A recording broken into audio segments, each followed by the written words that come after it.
Hello friends, medicine and डिफी YouTube channel में आपका एक बार फिर से स्वागत है। आज की इस वीडियो में हम क्लोज़ापिन टैबलेट के बारे में बात करेंगे, जो कि मेंटल या मूड डिसऑर्डर जैसी समस्याओं को ठीक करने के लिए इस्तेमाल में ली जाती है, यानी मानसिक समस्याओं को ठीक करने के लिए इस्तेमाल में ली जाती है।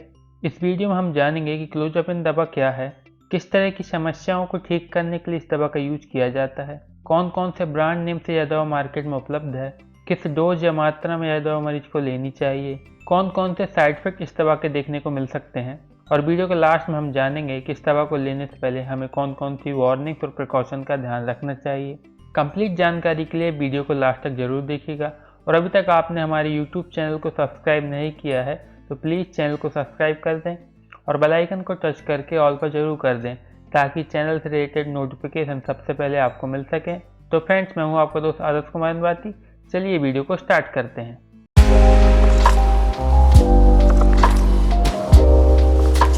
तो फ्रेंड्स, सबसे पहले जान लेते हैं कि क्लोज़ापिन दवा क्या है। तो क्लोज़ापिन एक एटिपिकल एंटीसाइकोटिक दवा है, जो कि मेंटल या मूड डिसऑर्डर जैसी समस्याओं को ठीक करने के लिए इस्तेमाल में ली जाती है, यानी मानसिक समस्याओं को ठीक करने के लिए इस्तेमाल में ली जाती है। इस दवा को आप डॉक्टर की प्रिस्क्रिप्शन से ही मार्केट से खरीद सकते हैं, और इस दवा को डॉक्टर को दिखाने के बाद ही लेना चाहिए। यह दवा ब्रेन में कुछ नेचुरल सब्सटेंस न्यूरोट्रांसमीटर को बैलेंस या संतुलन करने में मदद करने का काम करती है, जिससे मति भ्रम या हेलुसिनेशन नहीं होते हैं। यह दवा उन मरीजों की भी दिमागी समस्याओं को ठीक करने में मदद करती है जिन्हें बार बार आत्महत्या करने के विचार आते हैं, यानी सुसाइडल थॉट्स आते हैं, और जो अपने आप को नुकसान पहुंचाना चाहते हैं। इस तरह के मरीजों में यह दवा मरीजों को सकारात्मक सोचने और घबराहट को कम करने में हेल्प करती है। यह दवा आपको मार्केट में 12.5 mg, 25 mg, 50 mg, 100 mg और 200 mg की स्ट्रेंथ में मिल जाएगी। किसी भी दवा का सेवन सिर्फ आपको डॉक्टर की सलाह लेने के बाद ही करना चाहिए। बिना डॉक्टर के किसी भी दवा का सेवन नहीं करना चाहिए, क्योंकि बिना किसी कारण इस दवा का सेवन करना आपके लिए नुकसानदायक हो सकता है। नेक्स्ट, इस दवा के यूजेस के बारे में बात करें, यानी किस तरह की समस्याओं को ठीक करने के लिए इस दवा का यूज किया जाता है। तो यह दवा मानसिक समस्याओं को ठीक करने के लिए इस्तेमाल में ली जाती है, जैसे स्किज़ोफ्रेनिया। यह एक गंभीर दिमागी बीमारी है जिसमें मरीज कल्पना और रियलिटी में अंतर नहीं समझ पाता है, वह डरा हुआ महसूस करता है। साथ ही इस बीमारी में मरीज के सोचने समझने के तरीके और व्यवहार में बदलाव देखने को मिलता है। मरीज को हर बात या व्यक्ति पर शक होता है, मरीज अपनी ही दुनिया में खोया रहता है, और अलग अलग प्रकार की आवाज़ सुनाई देना, ठीक तरह से बोल ना पाना जैसी समस्या होती हैं। इस बीमारी में भी यह दवा डॉक्टर्स द्वारा प्रिस्क्राइब की जाती है। इसके अलावा स्कीजो अफेक्टिव डिसऑर्डर, यह बीमारी स्किज़ोफ्रेनिया और मूड डिसऑर्डर जैसे डिप्रेशन या बाइपोलर डिसऑर्डर का एक कॉम्बिनेशन है। इस समस्या में मरीज को स्किज़ोफ्रेनिया के लक्षण तो दिखाई देते ही हैं, साथ ही निराश महसूस करना, ध्यान केंद्रित करने या चीज़ों को याद करने में परेशानी होना, बार बार मूड में बदलाव, डिप्रेशन आदि जैसी समस्या होती हैं। इस बीमारी में भी यह दवा डॉक्टर्स द्वारा दी जाती है। इसके अलावा पार्किंसन डिसीज में आपको साइकोसिस की समस्या होती है। इस बीमारी में मरीज को भ्रम या मतिभ्रम की समस्या, या हम कह सकते हैं डिल्यूजन या हेलुसिनेशन की समस्या होती है। आवाज़ें सुनाई देती हैं, डर महसूस होता है, खुद को या दूसरों को नुकसान पहुंचाने के विचार आने लगते हैं, बोलने में परेशानी जैसे लक्षण नजर आते हैं। इस समस्या को भी ठीक करने के लिए इस दवा का यूज किया जाता है।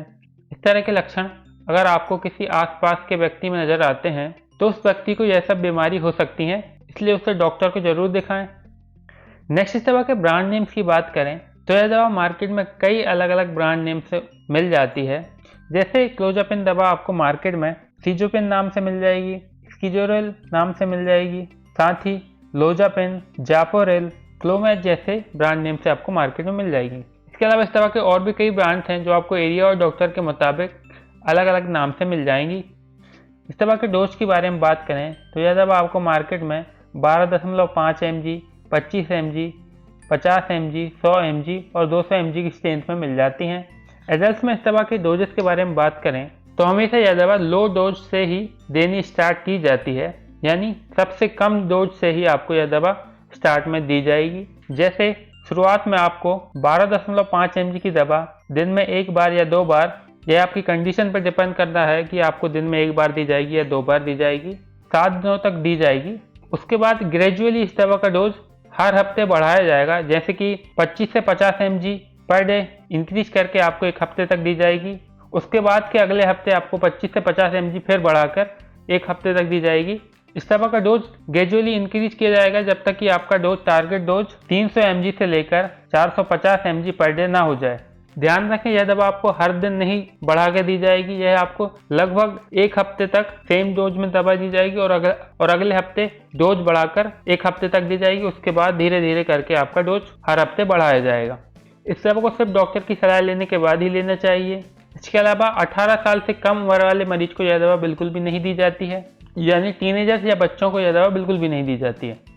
नेक्स्ट, इस दवा के साइड इफेक्ट्स की बात करें तो जरूरी नहीं है कि इस दवा के साइड इफेक्ट आप में नजर आए, सिर्फ कुछ ही पेशेंट में इस दवा के साइड इफेक्ट नजर आते हैं।